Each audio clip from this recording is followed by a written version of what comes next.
Bốn thứ dù cố dích nhưng đừng vứt đi, càng để lâu trong nhà càng sinh phú quý giàu có. Chào mừng quý vị đang theo dõi trên kênh Tử Vi Việt. Kính chúc quý vị sức khỏe, bình an và luôn hạnh phúc trong cuộc sống. Kênh Tử Vi Việt là kênh chuyên đăng tải nội dung về tử vi, phong thủy, tướng số và tâm linh. Quý vị thân mến, trong cuộc sống hối hả với cuộc sống bộn bề những lo toan, việc chúng ta ngày càng hiện đại hóa và đổi mới là điều dễ hiểu. Tuy nhiên, có một điều đáng chú ý là ẩn sau những bề ngoài mới mẻ và lấp lánh, những thứ cũ rích, những vật dụng, những bức tranh hay đồ đạc lâu ngày lại chứa đựng một giá trị tinh tế và khả năng mang đến phú quý giàu có. Như một bảo tàng thời gian, những đồ vật này không chỉ là những mảnh ký ức của quá khứ mà còn là nguồn năng lượng tốt và may mắn. Chúng là những chứng nhân của những chặng đường đã qua, và theo quan niệm cổ xưa, càng để lâu trong nhà, chúng sẽ sinh sôi năng lượng tích cực, đồng thời mang lại phú quý, giàu có cho gia chủ. Hãy cùng khám phá những kho tàng ẩn sau vẻ ngoài cũ rích và khám phá hành trình kỳ diệu của những vật dụng đã trải qua bao thăng trầm nhưng vẫn đọng lại những giá trị vô song. Một là tượng phong thủy. Trong thế giới hối hả và năng động của ngày nay, có một lĩnh vực tưởng chừng như chỉ là truyền thống nhưng vẫn giữ vững sức mạnh của mình, đó chính là phong thủy. Trong thế giới của phong thủy, những tượng đồ phong thủy không chỉ là những vật trang trí mà chúng còn là nguồn năng lượng tích cực và mạnh mẽ. Nhìn chung, những tượng phong thủy thường được tượng trưng cho sự giàu có và tiền bạc. Chúng mang theo một nguồn năng lượng đặc biệt, đánh thức và tạo ra sự hấp dẫn về mặt tài chính. Do đó, nhiều người tin tưởng và mang theo những chiếc tượng này bên mình như một cách để kích thích và thu hút cơ hội tài lộc. Nếu chúng ta vứt bỏ, bán rẻ hoặc không chú ý đến những tượng phong thủy trong nhà, chúng ta thực sự đang đánh mất một nguồn năng lượng quan trọng. Hành động này có thể được hiểu như việc loại bỏ cơ hội, xua đuổi tài lộc và tạo điều kiện cho xui xẻo và rủi ro tìm đến. Mặt khác, việc mang theo đồ phong thủy không chỉ là sự gắn kết với quá khứ mà còn là việc tạo dựng và bảo toàn nguồn năng lượng tích cực. Chúng là những phương tiện kết nối với tinh thần và tăng cường động lực tích cực trong cuộc sống hàng ngày. Một lưu ý quan trọng là việc chọn mua và sử dụng tượng phong thủy cần phải thực hiện một cách cẩn thận và tôn trọng. Việc mang theo tượng phong thủy không chỉ là về việc cảm nhận vẻ đẹp bên ngoài mà còn về tinh thần, tín ngưỡng và sự hiểu biết sâu sắc về nguồn gốc và ý nghĩa của chúng. Tóm lại, những tượng đồ phong thủy không chỉ là vật dụng trang trí đơn thuần mà còn là những nguồn năng lượng tích cực mang lại sự giàu có và may mắn. Hãy coi chúng như là bạn đồng hành tinh thần, những người bạn không thể thiếu trên hành trình của bạn. Nhìn chung, cuộc sống hiện đại thường xuyên đưa chúng ta vào vòng xoáy của hiện đại và công nghệ, khiến cho những giá trị truyền thống và tâm linh dường như trở nên lạc lõng. Trong nhịp sống hối hả này, những thứ cũ rích, những vật dụng, những bức tranh đồ đạc lâu ngày giữ lại một giá trị tinh tế và khả năng mang lại phú quý giàu có.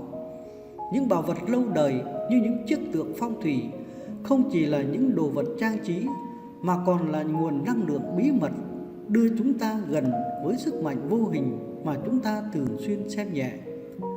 Trong quan điểm phong thủy, những tượng này không chỉ là biểu tượng của quá khứ mà còn là nguồn năng lượng tích cực giúp chúng ta hút cơ hội tài lộc. Chúng không chỉ là những vật trang trí mà còn là những bạn đồng hành trên hành trình phát triển của sự sống. Việc giữ lại và coi trọng những thứ cũ rích không chỉ là sự kính trọng với quá khứ mà còn là việc tạo lên một không gian sống với năng lượng tích cực. Những chiếc tượng phong thủy là những chiếc cầu nối giữa thế giới vật chất và thế giới tâm linh, giúp chúng ta tìm thấy sự cân bằng và hài hòa. Nếu chúng ta không chú ý và xem nhẹ những giá trị này, ta có thể bỏ lỡ cơ hội tận dụng sức mạnh của những tượng phong thủy. Điều quan trọng là không chỉ là chủ vật chất mà làm chủ tâm linh, giữ cho cả hai khía cạnh này cân bằng và phát triển đồng đều. Vậy nên, Hãy để những tượng phong thủy trở thành những người bạn đồng hành trên hành trình của bạn. Giữ lại và trân trọng những giá trị cũ dích này. Bạn sẽ ngạc nhiên khi nhận ra rằng trong thế giới không ngừng biến đổi, những vật dụng lâu đời này không chỉ giữ lại vẻ đẹp của quá khứ mà còn là nguồn động viên mạnh mẽ đằng sau mọi thành công và phú quý trong tương lai. Thứ hai là tượng thần tài. Trong các dịp lễ, sự kiện quan trọng như khai trương, không ít người trong chúng ta có thói quen tặng nhau những chiếc tượng thần tài, hy vọng rằng sẽ mang lại phú quý, tiền bạc dồi dào. Tuy nhiên, theo quan niệm phong thủy, việc này có thể mang theo sự đối ngược không ngờ.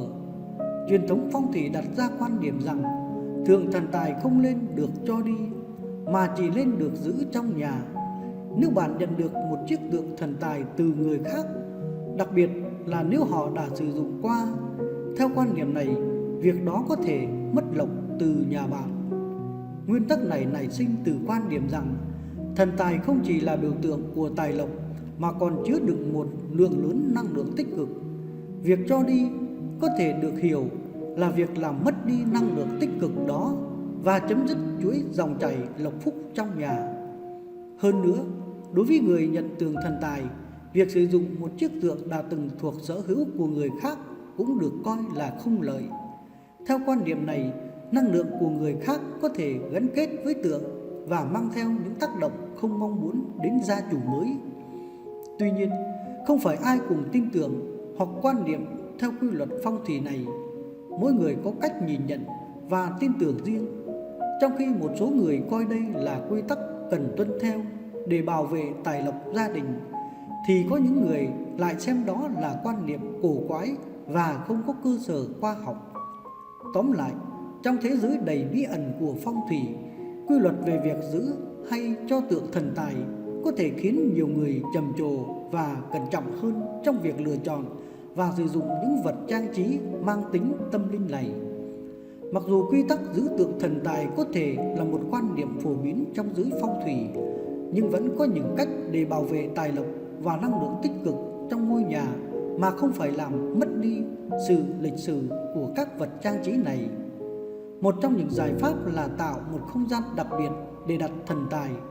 Một không gian được coi là nơi tăng cường năng lượng tích cực và bảo vệ tài lộc. Điều này giúp ngăn chặn năng lượng tích cực từ tượng thần tài lan tỏa ra những khu vực khác trong ngôi nhà. Bên cạnh đó, việc lựa chọn thần tài mới chưa từng thuộc sở hữu của người khác có thể giúp tránh khỏi việc kế thừa năng lượng không mong muốn từ người trước. Ngoài ra, việc tối ưu hóa cách bài trí và hài hòa với năng lượng tự nhiên của ngôi nhà cùng là một phương tiện mạnh mẽ để bảo vệ tài lộc. Sắp xếp nội thất và trang trí sao cho chúng hỗ trợ lưu thông năng lượng tích cực và tạo ra một không gian ấm cúng an lành. Dù quan điểm về việc giữ tượng thần tài hay không vẫn còn tùy thuộc vào quan điểm cá nhân, nhưng quan trọng nhất là hiểu rõ ý nghĩa và tác động của những vật trang trí phong thủy trong cuộc sống hàng ngày. Điều này giúp chúng ta có những quyết định sáng tạo và hài hòa với môi trường sống của mình. Thứ ba là bàn thờ thần tài. Trong mỗi ngôi nhà, bàn thờ không chỉ đơn thuần là một nơi thắp hương và cầu nguyện, mà còn là điểm tập trung những năng lượng linh thiêng và sức mạnh tâm linh.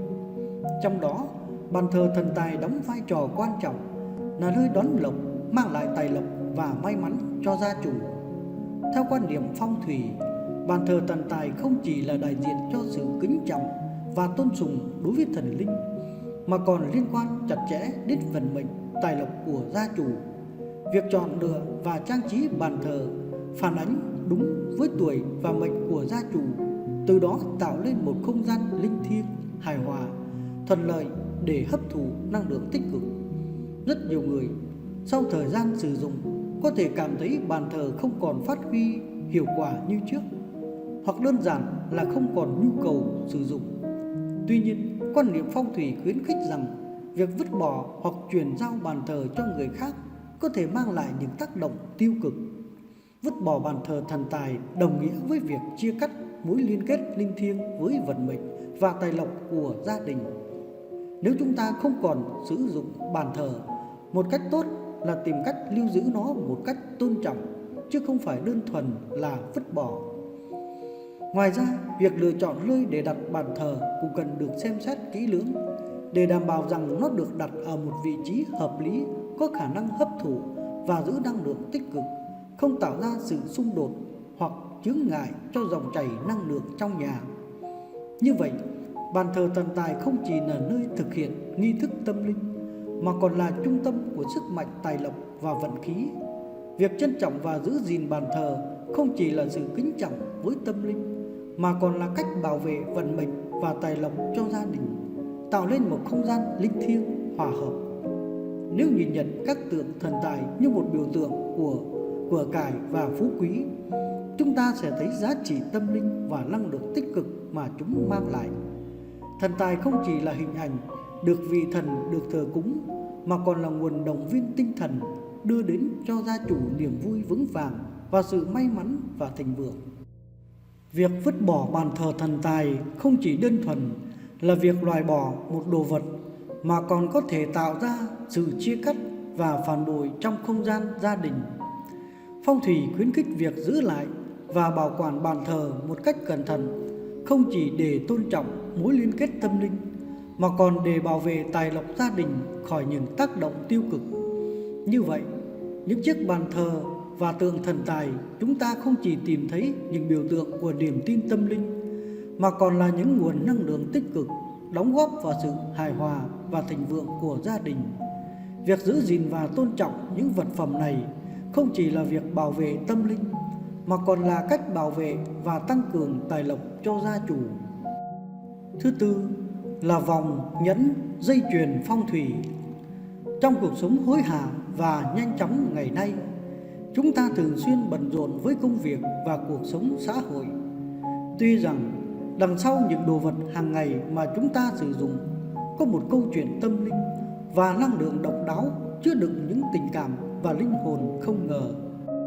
Những chuyên gia về năng lượng trường sinh học cho rằng mỗi đồ vật mà chúng ta sử dụng đều là nguồn năng lượng. Chúng chứa đựng những dấu vết tinh thần của chủ nhân. Càng là những vật dụng gần gũi, thường xuyên đi cùng chúng ta, càng chứa đựng nhiều năng lượng tâm linh. Ví dụ những chiếc vòng nhẫn không chỉ là trang trí mà còn là biểu tượng của cải và tiền bạc. Chúng không chỉ là vật phẩm mà còn là những người bạn đồng hành trong hành trình cuộc sống. Theo quan niệm của chuyên gia phong thủy, việc chuyển giao những vật phẩm này cho người khác có thể đánh mất một phần năng lượng tích cực và may mắn. Nhất là khi tặng quà, chúng ta thường không chỉ là đang truyền tải sự quan tâm mà còn là chia sẻ một phần của chính mình. Mỗi món quà mang theo một dạng năng lượng riêng biệt, đó là sự kết nối tinh thần giữa người tặng và người nhận. Nếu người tặng đã sử dụng một món đồ trong thời gian dài, nó trở thành một phần của cuộc sống hàng ngày và chứa đựng một lượng lớn năng lượng tinh thần. Việc truyền giao nó cho người khác có thể như việc truyền tải một phần của linh hồn của chủ nhân cũ. Nếu người nhận không đồng ý với năng lượng này hoặc không cảm nhận được, đó có thể dẫn đến việc mất mát hoặc phần của sự may mắn và tinh thần tích cực. Nhận giá trị tâm linh và năng lượng của đồ vật xung quanh chúng ta là bước đầu để xây dựng một cuộc sống an lạc và thịnh vượng.